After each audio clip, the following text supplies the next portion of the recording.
আসসালামু আলাইকুম। আজকে রোজার থার্ড ডে। আমি এখন বিআরটি থেকে ব্যাক করেছি, আমি বাসার দিকে যাচ্ছি। আমার সবচেয়ে প্রিয় জায়গা আসাদগেরের পাশে মোহাম্মদপুর, যাকে শুনে আমার জন্মস্থান।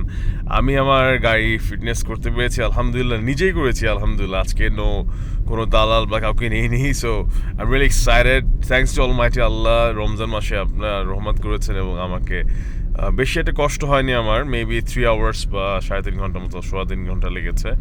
বাট আলহামদুলিল্লাহ, I am successful to do my tax for my car and my fitness is done নিজের হাতে। এবং ঢাকা সিটির ফিটনেসটা অনেক সুন্দর হয়েছে। এখন fitness technology on it's really hi tech.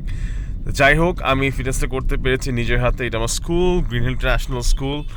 আর আমি এখন অলরেডি টাউন হল ক্রস করছি। সো আমি নিজের হাতে ফিটনেস করতে পেরে খুবই আনন্দিত আজকে আলহামদুলিল্লাহ। সো আল্লাহর রহমত, আপনাদের সবাই দোয়া। তো এখন আমি আমার গাড়ি প্রিমিয়াম নিয়ে এখন অলরেডি আমি বাসার দিকে চলে এসেছি, প্রায় almost there. I was expecting maybe আরও জ্যাম হবে, বাট আলহামদুলিল্লাহ আমি জ্যাম তেমন একটা পাইনি। এখন অলরেডি চলে আসছি, জাগেশ্বরের দিকে ঢুকছি। So this is it.